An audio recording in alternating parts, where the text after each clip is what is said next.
Assalamualaikum warahmatullahi wabarakatuh. Kami dari kelompok 17 ingin mempresentasikan tentang pendidikan dan perubahan sosial. Sebelum itu, perkenalkan, nama saya Atika Fajriani Yaakob PR. Di sini saya akan menjelaskan tentang sebab-sebab perubahan sosial dan sifat perubahan sosial. Dan teman saya Andre Hermawan dan Hilda Fahriza. Andre Hermawan akan menjelaskan tentang asal dan saluran perubahan sosial, sedangkan Hilda akan menjelaskan tentang hubungan pendidikan dan perubahan sosial. Baik, langsung saja kita ke materi. Sebelum masuk di materi, saya akan menjelaskan terlebih dahulu mengenai pendidikan dan perubahan sosial. Pendidikan adalah lembaga yang dapat dijadikan sebagai perubahan sosial dan dapat menentukan arah perubahan sosial yang disebut dengan pembangunan masyarakat. Sedangkan perubahan sosial yang terjadi dalam masyarakat setiap kalinya dapat direncanakan dengan arah perubahan yang ingin dicapai. Kemudian sebab-sebab perubahan sosial. Sebab-sebab perubahan sosial ini terbagi menjadi dua faktor. Yang pertama, faktor internal, dan yang kedua, faktor eksternal. Pertama, faktor internal, yaitu bertambah atau berkurangnya jumlah penduduk. Perubahan ini sangatlah cepat terjadi karena perubahan struktur masyarakat, transmigrasi maupun urbanisasi penduduk, baik itu dari desa maupun dari kota. Penemuan baru dalam budaya masyarakat tidak diterima sepenuhnya dan juga ada yang diterima oleh masyarakat sendiri. Penemuan baru akan menyebabkan terjadinya perubahan sosial dalam masyarakat. Wujudnya konflik dalam masyarakat. Konflik ini dapat memecahkan ikatan sosial karena adanya perbedaan masyarakat. Dan revolusi atau pemberontakan dalam masyarakat. Pemberontakan masyarakat dapat terjadi karena adanya ketidakpuasan yang mereka rasakan. Hal ini akan membawa perubahan yang besar dalam tubuh mereka.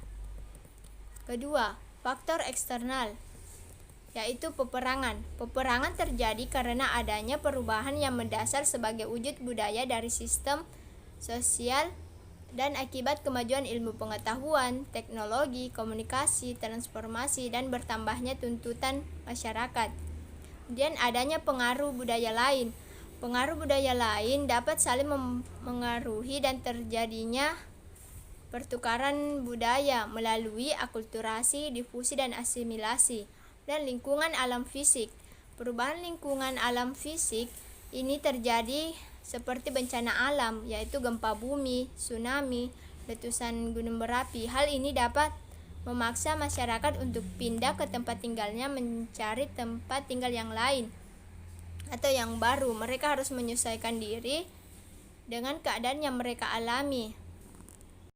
Sifat perubahan sosial, yaitu perubahan sosial yang terjadi di mana saja dan setiap lapisan masyarakat yang tidak dapat dihindari. Perubahan sosial terjadi secara lambat ataupun cepat. Ada yang berpengaruh luas dan ada yang tidak. Perubahan sosial ada yang bisa diamati dan ada juga yang sama sekali tidak dapat disadari. Perubahan sosial adalah hal yang wajar, dapat membawa pengaruh besar maupun kecil bagi aspek kehidupan masyarakat. Dan yang terakhir, perubahan sosial memiliki kepentingan lainnya yang akan muncul konflik dengan pihak yang lain.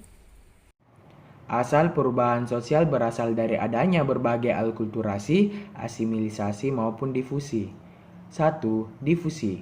Difusi merupakan proses penyebaran berbagai unsur pembentuk kebudayaan, baik berupa ide, keyakinan, dan lain sebagainya. Hal ini disebarkan dari suatu individu ke individu yang lain, atau bahkan lebih luas daripada itu. 2. Asimilisasi. Asimilisasi adalah pembauran dua kebudayaan yang disertai dengan hilangnya ciri khas kebudayaan asli sehingga membentuk kebudayaan baru. Contohnya yaitu orang-orang Indonesia yang menggunakan bikini pada saat di pantai atau apa saja mengikuti budaya orang-orang asing. 3. Akulturasi. Akulturasi merupakan proses sosial yang timbul saat suatu masyarakat dengan kebudayaan tertentu dihadapkan dengan suatu unsur kebudayaan asing. Contohnya seperti wayang. Wayang adalah bentuk akulturasi pencampuran antara budaya Jawa dengan budaya India. Apabila dibedakan menurut jenisnya, maka faktor-faktor perubahan sosial dapat dibedakan menjadi faktor yang bersifat non-material dan material. 1. Faktor material. meliputi perubahan lingkungan alam, perubahan kondisi fisik biologis, alat-alat dan teknologi baru, khususnya teknologi informasi dan komunikasi. 2. Faktor non-material, meliputi ilmu pengetahuan, ide-ide atau pemikiran baru, ideologi, dan nilai-nilai lain yang hidup di dalam masyarakat. Saluran-saluran perubahan sosial. Saluran perubahan sosial merupakan saluran yang dilalui oleh proses perubahan. Saluran-saluran tersebut adalah lembaga kemasyarakatan di bidang 1. Pemerintahan. Contohnya adalah proklamasi kemerdekaan Indonesia adalah titik terjadinya perubahan sosial melalui lembaga pemerintahan, yaitu dari sistem kolonial menjadi sistem pemerintahan negara Indonesia yang tentunya membutuhkan waktu untuk menata diri sehingga berjalan pemerintahan yang baik. 2. Ekonomi. Saluran perubahan ini dapat melalui adanya perubahan di bidang proses produksi, distribusi, maupun pola konsumsi. Contohnya adalah pada perubahan sistem pertanian tradisional menjadi sistem pertanian modern. Terjadi pengurangan kebutuhan tenaga kerja karena kebanyakan mengandalkan tenaga mesin. 3. Pendidikan. Saluran perubahan melalui bidang pendidikan membawa perubahan pola pikir yang tentunya akan membawa perubahan yang baik maupun buruk.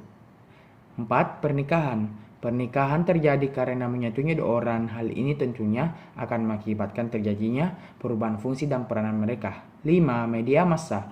Proses perubahan sosial di media massa sangat tidak bisa diprediksi, terlebih di era globalisasi. Sangat sulit untuk mencegah terjadinya perubahan sosial di media massa. Hubungan pendidikan dengan perubahan sosial itu berubahnya struktur dan fungsi dan sistem masyarakat. Dan salah satunya adalah pendidikan. Mengapa? Karena pendidikan ada dalam masyarakat.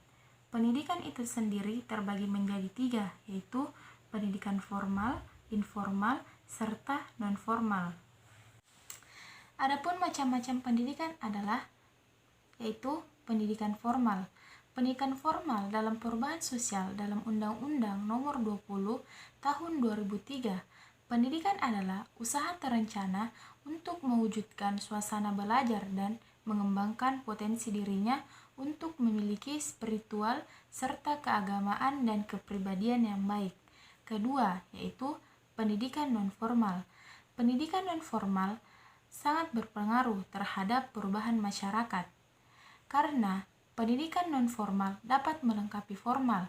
Misalnya, jika anak putus sekolah kemudian tidak dapat melanjutkan karena masalah biaya, dia dapat mengikuti kursus. Ketiga, yaitu pendidikan informal, merupakan dasar utama bagi seseorang guna melanjutkan pendidikan formal, sebab pendidikan yang diperoleh oleh keluarga dapat dikembangkan setelah ia berada di lingkungan yang besar.